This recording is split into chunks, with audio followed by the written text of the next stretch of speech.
रघुपति राघव राजा राम पतित पावन सीताराम।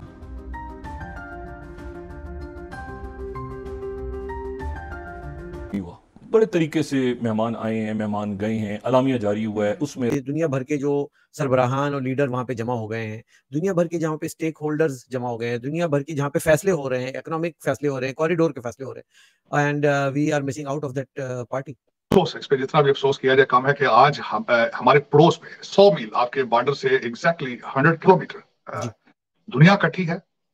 मैं बताना चाहूंगा कि जो जकार्ता में मोदी साहब ने कहा जाके आसियान की स्पीच में, उन्होंने कहा कि this century is Asia century. हकीकत उनका मतलब ये था कि this century is India century.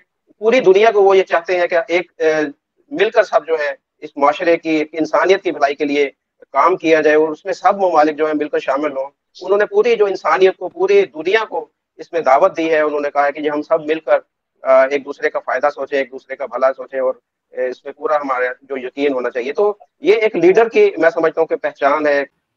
Bharat की प्रथा और संस्कृति को लेकर के पूरे आयोजन का समारोह किया गया है, जिस तरह से कल्चरल प्रोग्राम्स किए गए हैं, जो इंतजाम किया गया है, जो सिक्योरिटी अलर्ट की गई है। अखंड भारत चाहते हैं कि वो कहते हैं कि कोई और नेशन नहीं होनी चाहिए, ना सिख होने चाहिए, ना ईसाई होने चाहिए। हम भी तो गजवा हिंद चाहते हैं ना, हम भी तो गजवा हिंद चाहते हैं कि नहीं? वो एक हम चाहते हैं, वो अगर है हकीकत में तो होगी, उसमें हमारा तो नहीं है। देखिए ये अल्लाह के काम है सारे।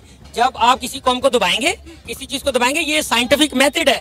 नमस्कार दोस्तों, जय हिंद। दोस्तों G20 को भारत जिस मुकाम पे ले गया है इस साल शायद ही कोई ले पाएगा। जिस तरीके से G20 का आगाज हुआ, खत्म भी उस तरीके से हुआ, तो एक त्योहार की तरह भारत में ये मनाया गया। लेकिन कल जो राजघाट में पूरी विश्व नेता के साथ मोदी जी पूरा नंगे पांव चल के गए थे और उसके साथ गांधी जी को वहां पर पुष्पार्पण उनको किया गया और उसके साथ साथ साइन बोर्ड में सभी ने साइन किया पीस के लिए। तो ये एक बहुत ही बड़ा मोमेंट था इंडिया के लिए कि भाई इंडिया सभी को लीड करके, जैसे मोदी जी आगे चल रहे थे, उनके पीछे बाइडेन चल रहे थे, ऋषि सुनक ले लीजिए, फिर ऑस्ट्रेलियन प्राइम मिनिस्टर ले लीजिए, जापान के प्राइम मिनिस्टर ले लीजिए, फिर इमैनुअल मैक्रोन, सभी चल रहे थे उनके पीछे और मोदी जी उनको लीड कर रहे थे। तो ऐसा ही लग रहा है कि भाई दुनिया में भारत आगे जाके दुनिया को और विश्व नेताओं के साथ अब विश्व गुरु बनेगा और लीड करेगा। इसको लेकर पाकिस्तानी मीडिया में चर्चा चल रहा है कि भारत क्या कर रहा है और मोदी जी जैसा लीडर ये कैसे कर रहे हैं और कैसे आगे बढ़ रहा है भारत, जबकि पाकिस्तान बहुत पीछे रह गया। तो चलिए वीडियो देखते हैं, मैं मिलता हूं आपको वीडियो के एंड पर। दुनिया भर के जो सरबराहान और लीडर वहां पे जमा हो गए हैं, दुनिया भर के जहाँ पे स्टेक होल्डर्स जमा हो गए हैं, दुनिया भर की जहाँ पे फैसले हो रहे हैं, इकोनॉमिक फैसले हो रहे हैं, कॉरिडोर के फैसले हो रहे हैं, एंड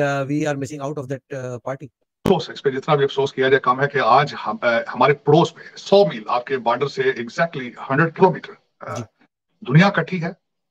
मैं बताना चाहूंगा कि जो जकार्ता में मोदी साहब ने कहा जाके आसियान की स्पीच में, उन्होंने कहा कि this century is Asia century. हकीकत उनका मतलब ये था कि this century is India century.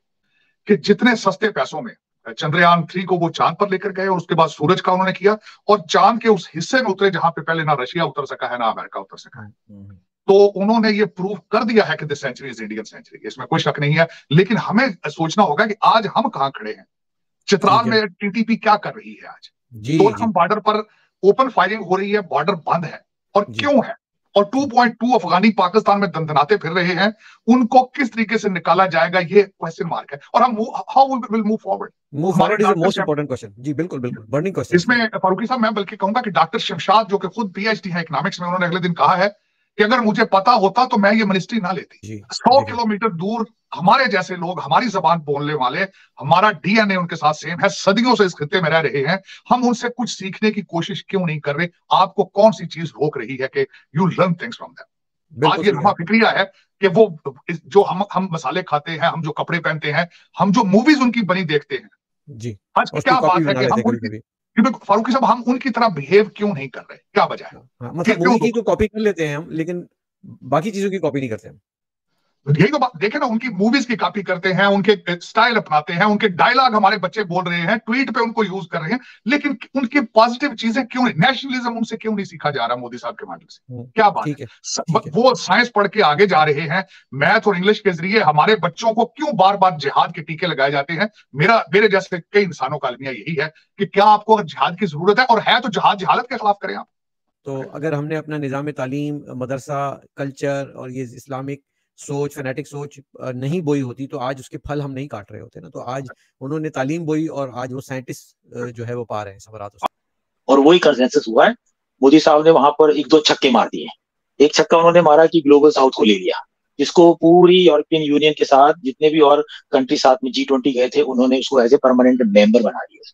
ये काम जो G20 डिप्लोमेसी में अफ्रीकन यूनियन के साथ हुआ है, ये एक बहुत पावरफुल स्टेप मोदी साहब ने उठाया और उसका फायदा सिर्फ इंडिया को ही नहीं होगा, इंडिया को वैसे काफी फायदा होगा, उसका फायदा यूरोपियन यूनियन को भी होगा। पॉइंट आउट जो किया है वो ये था कि उन्होंने कहा कि जी हम अब जैसे इंडिया से वो भारत की तरफ एक उन्होंने मूव की है कि वो ये चाह रहे हैं कि भारत जिस तरीके से पहले एक भारत था कि जो अपने हमसाया ममालिक या जो भी एक अखंड भारत के अंदर जितने भी ममालिक थे उनको लेकर उनकी एक सोच, एक जो बदलाव आया है उसमें उन्होंने बात की थी विकास, विश्वास और प्रयास।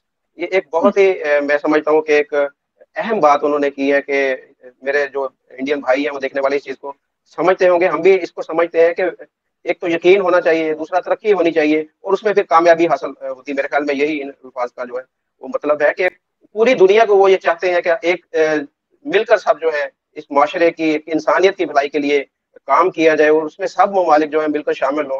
उन्होंने पूरी जो इंसानियत को, पूरी दुनिया को इसमें दावत दी है। उन्होंने कहा है कि हम सब मिलकर एक दूसरे का फायदा सोचे, एक दूसरे का भला सोचे और इसमें पूरा हमारा जो यकीन होना चाहिए। तो ये एक लीडर की मैं समझता हूँ कि पहचान है। आप समझते हैं कि जी अमेरिका का कोई सदर है तो वो लीडर है, या कोई जी फ्रांस से आ गया वो है, या कोई बांग्लादेश या इधर से आ गया वो, मैं उनको लीडर नहीं मानता। लीडर होना एक और चीज है और कोई ओहदा होना एक और चीज है। वो प्रेसिडेंट होंगे अपनी जगह पर, कोई प्राइम मिनिस्टर होगा अपनी जगह पर, लेकिन लीडर जो होता है वो लीडर का मतलब होता है कि सबको एक साथ लेकर चलने वाला। और वो खूबी मुझे इस वक्त जो है प्राइम मिनिस्टर जो नरेंद्र मोदी है उनके अंदर बहुत ही नजर आ रही है बड़ी अच्छे तरीके से।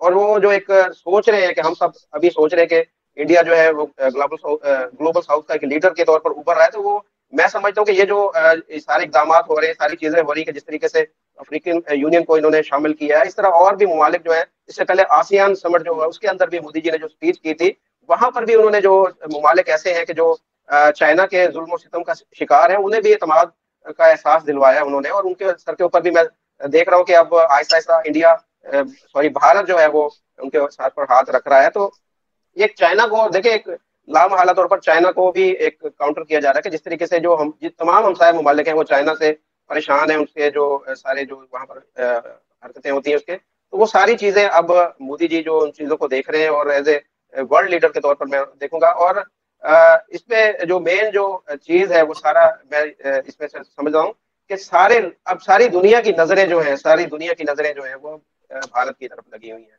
नरेंद्र मोदी की तरफ लगी है। उसके जिस तरीके से उन्होंने अपने आप को प्रूव किया पिछले कुछ सालों से, तो वो डेफिनेटली मैं समझता हूँ कि वो एक वर्ल्ड लीडर सिर्फ ग्लोबल साउथ ही नहीं पूरी दुनिया के एक लीडर के तौर पर उभरे हैं। और उनके जिस तरह से इकदाम है उनको पूरी दुनिया के अंदर, जैसे कि डॉक्टर साहब ने भी अभी एक्सप्लेन किया, उनको सराहा जा रहा है पूरी दुनिया में।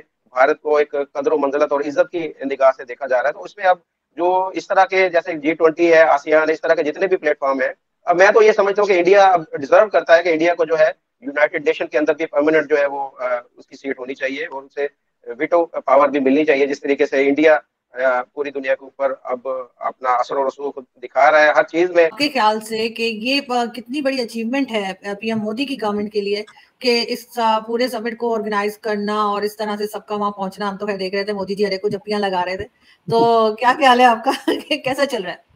हमारे यहाँ तो दिवाली, होली, दुर्गा पूजा, गणपति पूजा हमने सब एक साथ मना लिया है आज के दिन, और कल भी पिछले 1 हफ्तों से मैं भारत की प्रथा और संस्कृति को लेकर के पूरे आयोजन का समारोह किया गया है। जिस तरह से कल्चरल प्रोग्राम्स किए गए हैं, जो इंतजाम किया गया है, जो सिक्योरिटी अलर्ट की गई है, या और जिस हिसाब से US president Joe Biden India के भारत के प्रधानमंत्री सऊदी अरब के खुर्शीद साहब के बीच में जो एक रेलवे को लेकर के जो एक इंफ्रास्ट्रक्चर के बारे में डील हो रही है, ये सब हमारे लिए बहुत बड़ा अचीवमेंट है, बहुत बड़ा। इंडिया कहीं ना कहीं इकोनॉमिकली, जो हमारे भारत के प्रधानमंत्री ने 27 दिन पहले सीना ठोक कर कहा था कि हम तीसरे नंबर पर इकोनॉमिकल पोजीशन पर होंगे, वो होता हुआ दिखाई दे रहा है। तो हमारे लिए भारत की बहुत गौरव की बात है, भारत के हर नागरिक के लिए बहुत गौरव की बात है, भारत के हर एक व्यक्ति के लिए बहुत गौरव की बात है। और सबसे ज्यादा टच करने की चीज है कि जिस तरह से ऋषि सोनक को बिल्कुल दामाद की तरह उनको वेलकम किया गया है, ग्रैंड एंट्री दी गई है, और उन्हें अपने हिंदू होने पर फक्र है। हाथ में एक कार पहने हुए हैं वो, और बहुत अच्छे से उन्होंने हिंदू धर्म के बारे में बहुत बातें बताई हैं। तो ये सब हमारे लिए बहुत बड़ी बात है, क्योंकि हम अपनी प्रथा और संस्कृति पर बहुत विश्वास करते हैं। दोस्तों, जैसा कि आपने वीडियो में देखा कि पाकिस्तान मीडिया का क्या रिएक्शन था, उन्होंने भी मोदी जी की लीडरशिप से बहुत ज्यादा मतलब वो भी अट्रैक्ट थे कि भाई ये कैसा कर रहा है भारत, और जिस स्पीड से भारत बढ़ रहा है वो शायद कभी पाकिस्तान हमारे साथ टक्कर देने की, अब तो वो बचा ही नहीं पाकिस्तान कुछ, अब वो भीख मांग तांग के चल रहा है, तो वो हमसे क्या टक्कर लेगा। लेकिन वो जिस तरह के भारत को अब देख रहे हैं, भारत उससे भी तेज से आगे और बढ़ेगा। बस ये देखते रहेंगे, चलते रहेंगे, ना कुछ उनके पास करने को है, ना कुछ ये हमारे कुछ बिगाड़ पाएंगे, बस यही बातें करके, यही कॉन्फ्रेंस करके, डिबेट करके ये चलते रहेंगे। दोस्तों, इस वीडियो में इतना ही। अगर वीडियो अच्छा लगा तो जरूर लाइक कर दीजिए, चैनल को सब्सक्राइब करके ऑल बटन जरूर दबा दीजिए, ताकि हमारे लेटेस्ट वीडियो की नोटिफिकेशन आप मिस ना कर सके। और मोदी जी की लीडरशिप को लेकर और G20 की जो सक्सेसफुल अरेंजमेंट को लेकर आपका क्या राय है, कमेंट सेक्शन पे जरूर मेंशन करिए। मैं रुकता हूं, जल्दी मिलूंगा एक नई वीडियो के साथ। तब तक के लिए जय हिंद, वंदे मातरम।